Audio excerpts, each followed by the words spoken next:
Hi, my name is Jan Day, and I have been a CASA for over 3 years now. My name is Pat Poole. I've been a CASA for about 18 months. I'm Charlotte Adcock, and I have been a CASA for about 5 years now. My name's Mark Adcock. I've been a CASA about 4 years. Hi, I'm Stacey Hamlin. I became a CASA in February of 2023, and it's been the most fulfilling role of my life.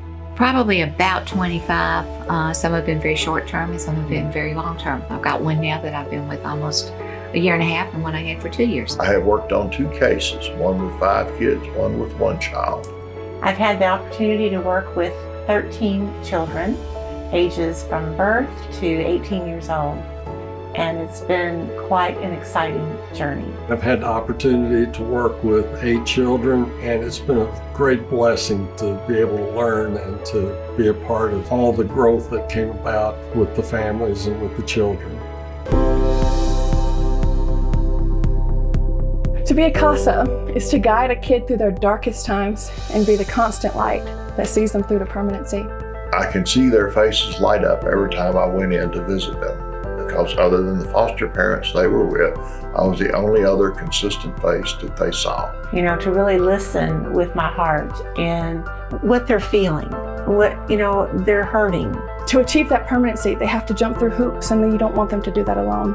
You want them to have somebody that is really going to team up with them to really seek that home. I can be their voice to speak for them, to make sure they do not fall through the cracks. And that's important. And that really doesn't matter if they're a baby or if they're 18 years old. You're still the voice.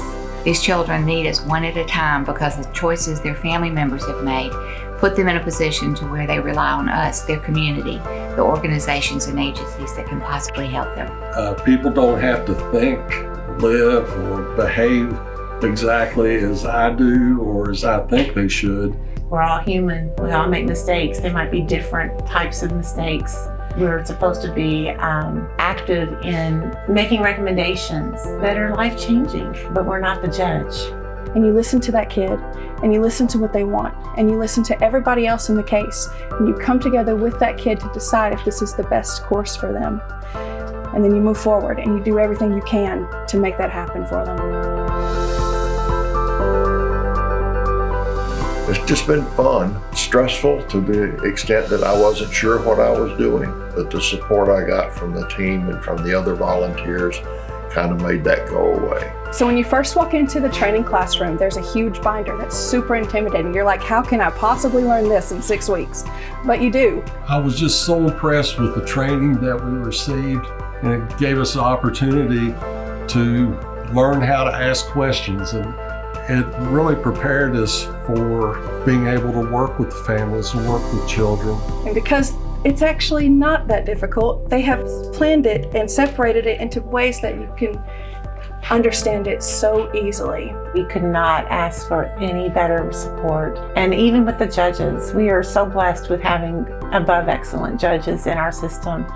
And they're very caring and they really want to hear. It's very important for them. They tell us all the time to hear from a CASA.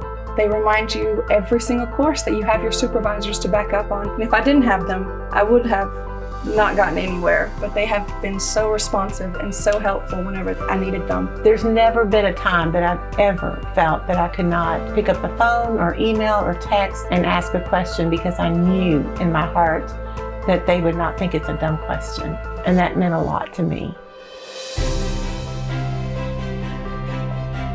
Very rewarding in both cases, which is unusual.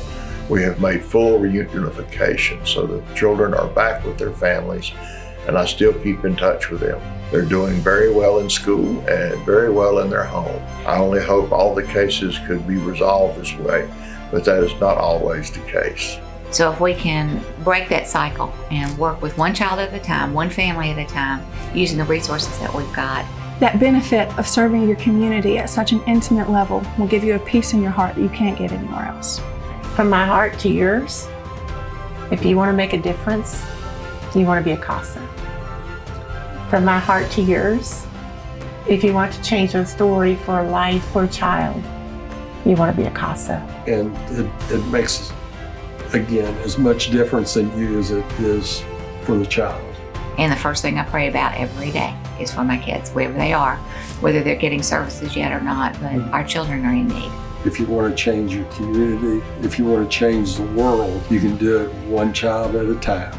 So I hope that you'll help me in one way or another as a CASA, as a foster parent, as an adoptive parent, as someone who has a concern about our community and our children. Step up, step out, step in. So jump in, schedule training, and I will see you at the next CASA Coffee Gathering.